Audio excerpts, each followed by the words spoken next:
Hi guys! So today I'll be reading one of my very favorite books from when I was younger. I used to watch this show every single day after school.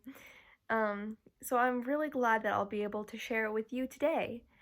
Um, the moral of this story, or the lesson that it's supposed to teach you, is to always be yourself and to never change anything about yourself because you are special. It's called Arthur Writes a Story by Mark Brown.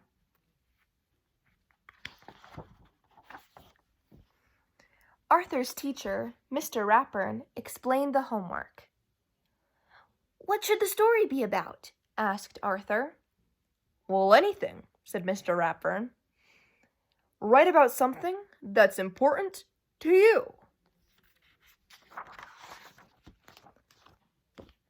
Arthur started his story the minute he got home. He knew exactly what he wanted to write about. "How I got my puppy pal. I always wanted a dog, but first I had to prove I was responsible. So I started Arthur's pet business. My mom made me keep all the animals in the basement. It was a lot of work, but it was fun until I thought I lost Perky. But then I found her, and she had 3 puppies, and I got to keep one of them. That's how I got my dog Pal. The end."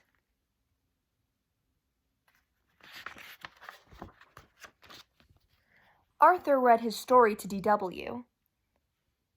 "That's a boring story," said D.W. "Does it have to be real life? Because your life is so dull." "I don't want to write a boring story," said Arthur. "If it were me," D.W. suggested, "I'd make the story about getting an elephant." Yeah.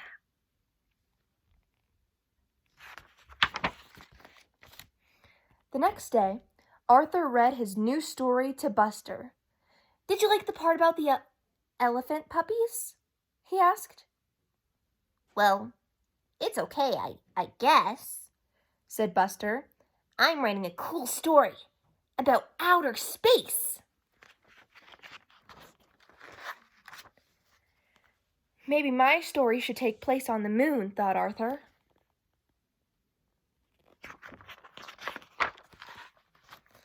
On Wednesday, Arthur read his newest story to the Brain. "Scientifically speaking, elephants would weigh less on the moon, but wouldn't float that high," said the Brain. "So you don't like it?" said Arthur.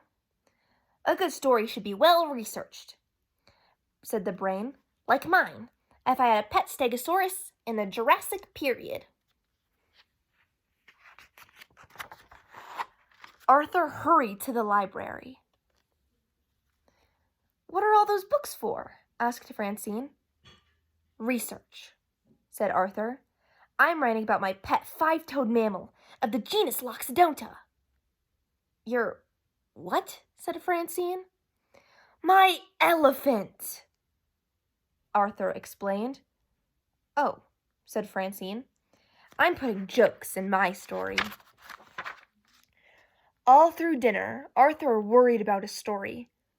Please pass the corn, asked Father. "Corn!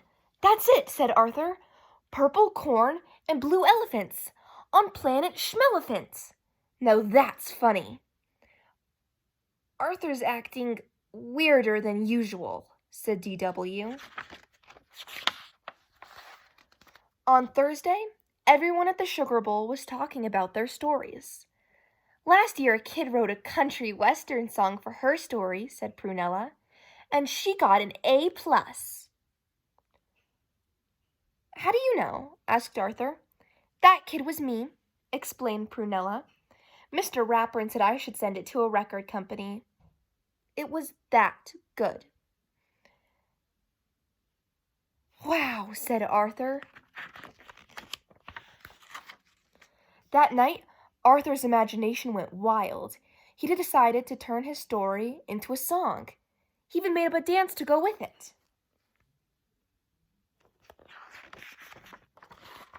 Later, he tried it out on his family. "Now, this little boy can go home and enjoy his own personal striped elephant, and you will see how happy he will be here on planet Schmelephant." "Well," said Arthur, "what do you think?" Mother and Father smiled. "It's nice," said Grandma Thora, "but a little confusing." "Too bad you can't dance," said DW. "What am I going to do?" asked Arthur. "It's due tomorrow." That night, Arthur didn't sleep very well. The next day, Arthur worried until Mr. Ratburn finally called on him. When Arthur's song and dance was over, the classroom was so quiet. It was almost spooky. Binky raised his hand. "Did that really happen?" "Sort of," said Arthur. "It started as the story of how I got my dog." "Well, I'd like to hear that story," said Mr. Ratburn. "The title was How I Got My Puppy Pal," said Arthur. Arthur told how proud he was of his pet business and how scared he was when Perky disappeared, and he told how happy he was to find her under his bed, and how surprised he was to see her there. And he found that she had 3 puppies. "And the best part is," said Arthur, "I got to keep one of them." Buster said, "I like that story a lot better than your other one." "Great story," said Binky. "I think Arthur's story was the best," said Francine. "Good work," said Mr. Ratburn. "Of course, I expect you to write it all down by Monday." Then Mr. Ratburn gave Arthur a gold sticker. "Oh, and one more thing," he said. "Leave out the dancing." The end. Thank you for reading that story with me. And remember, if you took one thing from this book, never, ever write a story about Planet Schmelephant. Thank you.